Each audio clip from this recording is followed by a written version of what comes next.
Hi, Far North here. I've got a comparison video for you today. I've got 4 small fixed blade knives, all of which would fall under the EDC or everyday category and could also be considered emergency backup knives for tactical use. Some have more capabilities in other areas than others.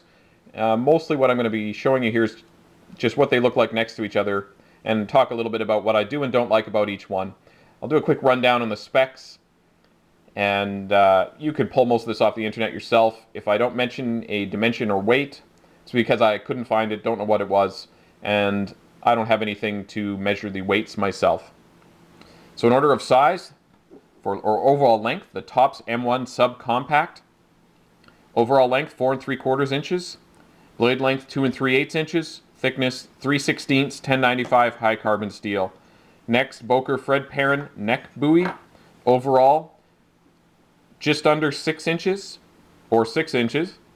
Blade length 2.5 inches. Weight is 1.5 ounces. 12C27 Sandvik stainless steel. Tops FDX Field Duty Extreme Hunter Point. Overall length 6 inches. Blade length 3 inches. Thickness is 3/16, 1095 high carbon steel. Weight is 3.7 ounces. With sheath, it's 5.5 ounces. Esee Izula, overall length 6.25 inches, blade length 2.88 inches, thickness is 0.156 inches, 1095 high carbon, 2 ounces without sheath. The top's M1 subcompact, the smallest one, has an incredibly short handle, which is fairly thick because of the side slabs here. These slabs are not intended to be removed as far as I could tell. You'd have to pry them off. I believe this is a fairly new knife from Tops. It would be normally considered a 2-finger grip. If you have small hands like myself and you choke up on it with your thumb on the back, I can get 3 fingers on it. Most men probably can't. Has some jimping on the spine here, and because of the deep finger choil, actually gives you a surprisingly good grip with that thick handle. And I don't generally like spear point knives, and I don't generally get Tops knives because I find them a little thick and heavy for what I generally use knives for. Plus, I live in a very wet environment, so I don't usually use a lot of carbon steel knives, but I really do like this little knife. It's quite handy. You'll see the grind's a little bit different here on both sides. Kind of hard to show. Like I said, I'm not going to get into a ton of detail about the knives, just give you a chance to look at them. So, like I said, very small, which I really like. It's about as small as you could get and still have a normal or relatively standard handle on a knife. Came reasonably sharp. Seems a decent little knife. Designed for neck carry. Comes with a Kydex sheath. Sheath is well made. Knife is a good fit. Tops did a great job on it, and it pops out. Even with my one hand holding the camera and other holding the knives, I can get it out quite easily.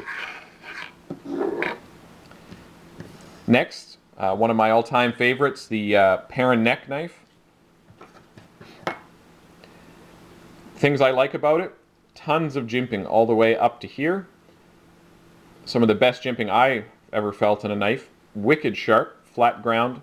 This is incredibly thin handle, while still maintaining some strength here, and it's very light. Or incredibly thin blade, I should say. Nice finger choil. 3-finger grip for a lot of people. You might get 4, depending on how you like to grip the handle. Size of your hands. Like I said, very sharp, very light, just a wonderful little knife. Stainless steel. I wouldn't be going out and bashing on it in the woods or anything like that. It's not what it's designed for. Handle, so for negatives, the handle on these is slippery. I just wrap it in a little camiform tape, and I find it great. I've done a long blog entry post on this knife. You can read a little bit more about it there if you want. Next is a knife that I couldn't find any information on really anywhere, and I think it may have been also discontinued by Tops, though there's still quite a few for sale out there. This FDX knife I was always quite interested in, and I finally broke down and bought one. So this is the heaviest of the knives. It's quite thick, and definitely I can see where they're talking about the Field Duty Extreme. What I really like about this knife is the really aggressive finger hole here. A lot of grip coming and going.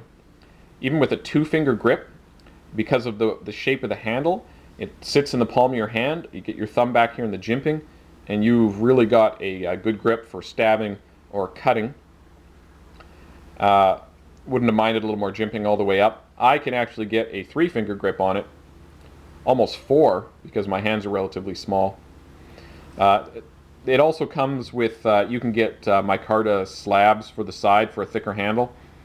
I would prefer to have the skeletonized handle here and just wrap it with camiform tape instead. There's also a spear point version of this available. So yeah, so things I like about it is just how secure it feels once it's in your hand. It's quite sharp. I like the blade shape. And for the very thickness, it's a very thick knife, but they've definitely made some steps to try and lighten as much as they could with some of the cutouts. This also has a nice sheath that comes with it, Kydex, well made. The knife fits in here quite well. No complaints there. Sorry, I have a little, not meant really for one hand. Snaps in with authority.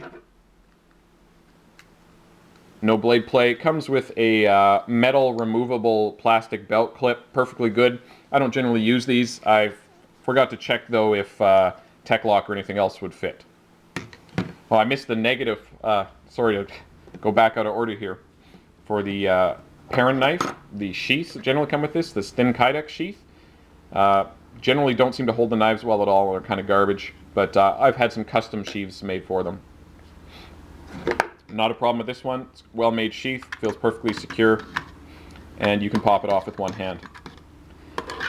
This one I really couldn't see wearing as a neck knife, other than maybe in some sort of real extreme environment. It's a fairly big knife to be wearing around your neck, a little bit heavy. Finally, the Esee Izula. There's a lot of information on this knife. It's very popular.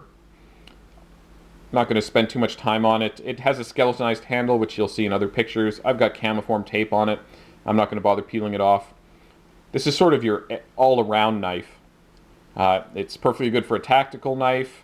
You could skin with it. You can carve with it. I've split wood with these knives for batoning small things. Carbon steel, strong. It's a great little knife. Kind of a do-everything knife. Can wear as a neck knife or wear it on your belt. It comes with a plastic sheath that holds perfectly well. Some people don't like that they think it's a little thicker than it has to be, or a little wider. There's lots of aftermarket sheath makers out there that you can get something made with. And it has lots of lashing points, different attachments, a lot of stuff you can come with. Sheath's easy removable with one hand. So like I said, they're all good options. A lot of it obviously is going to depend what you want. This is the one stainless steel. The other 3 here are carbon steel. Hopefully this gives you a little bit more information to make a choice on. And thank you very much for watching.